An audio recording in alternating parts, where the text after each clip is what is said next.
बच्चा सोनिया अख्तर भारत में लेके 1.5 महीना होने जा रहा है, भटक रही है अपने पति के लिए।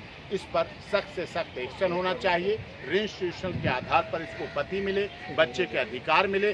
राष्ट्रीय महिला आयोग पर हमें पूरा भरोसा है। हमारे देश के महिला आयोग, महिला मंत्रालय, महिला हेल्पलाइन, महिला हेल्प डेस्क और देश की सरकार बहुत तरह से महिलाओं के लिए काम कर रही है और हमें आशा ही नेतृत्वपूर्ण विश्वास है कि सोनिया अख्तर को महिलाओं होने के नाते, बांग्लादेशी नागरिक होने के बावजूद, विवाह निकाह वहाँ होने के बावजूद, इनका पति भारत में ग्रेटर नोएडा शिवालिक में रहने के बावजूद ये यहाँ भी रही थी, आके अपने ससुराल में रही थी पहले, और उसके बाद फिर डिस्प्यूट हुआ और उसके बाद से ये यहाँ है। अब उनके साथ सारी प्रोसीडिंग अच्छी तरह। सिंह साहब, आखिर इनके पति क्यों नहीं साथ रखना चाह रहे हैं? आखिर क्यों ये लड़ाई इतनी लंबी है कि एक देश छोड़कर दूसरे देश में अपने पति के लिए ये पहुंच गई?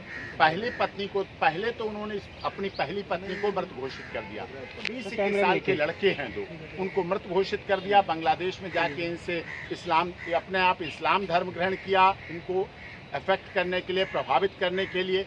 और दूसरी भी उनकी साजिश, षड्यंत्र, क्रिमिनल कंस्पिरेसी भी हो सकती है, आपराधिक षड्यंत्र भी हो सकता था, क्योंकि उनकी पहली पत्नी यहाँ थी। इनसे झूठा कह दिया कि स्वर्गवासी हैं, मर गई हैं, और कि मुस्लिम इस्लाम धर्म में 2 बीवियाँ भी रख सकते हैं, 3 बीवी रख सकते हैं। उन्होंने इस आधार पर इशारा किया होगा निश्चित तौर पर। और उसके बाद निकाहनामा हुआ, मस्जिद में हुआ, उसके बाद शादी हुई, सर्टिफिकेट, मैरिज सर्टिफिकेट हुआ, रजिस्ट्रेशन हुआ, उसके बाद सुहागरात हुई, अगले दिन दावत वलीमा हुई। उसमें उनके मालिक CEO मिस्टर जॉन आए, कॉमन फ्रेंड्स आए, बड़ा अच्छा फंक्शन हुआ। उसके बाद हनीमून पर गए, 4 दिन 4 रातें घूमे, हेलीकॉप्टर पर साइट सीनिंग हुई, खूब आनंद लिया, सब कुछ फोटोग्राफ है। उसके बाद प्रेगनेंट हो गई, होना चाहिए।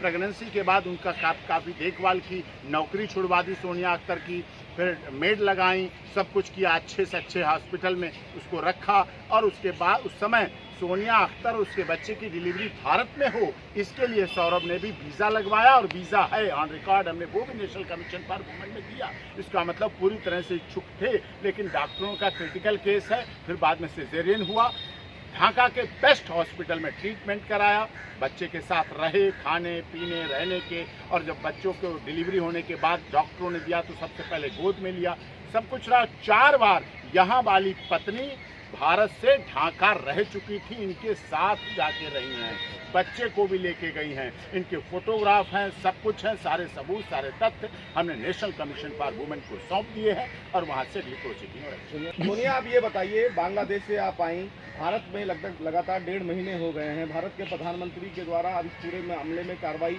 आगे बढ़ी जा रही है, किसी लगातार लड़ाई लड़ रहे हैं। कैसे देखती हैं फिलहाल प्रधानमंत्री के द्वारा ये कदम उठाना, और आपको लगता है कि आने वाले समय में आपको न्याय मिलेगा? हाँ, जरूर। मुझे पूरा विश्वास है भारत सरकार के ऊपर, जो मेरा को न्याय दिला देगी, क्योंकि मैं एक बेटी होते नाते तो मैं एक माँ भी हूँ। ये बच्चा इंडियन है, उसका पापा इंडियन है, इंडिया का ही खून है, तो जरूर मेरे को न्याय मिलेगी, मेरा बच्चा को भी न्याय मिलेगी। जल्दी से गड़बड़ी भी होगी और भारत सरकार के ऊपर पूरा भरोसा है। ऐसे ही तमाम अपडेट्स पाने के लिए हमारे चैनल प्रकाश न्यूज़ को लाइक, सब्सक्राइब तथा शेयर करना ना भूलें। धन्यवाद।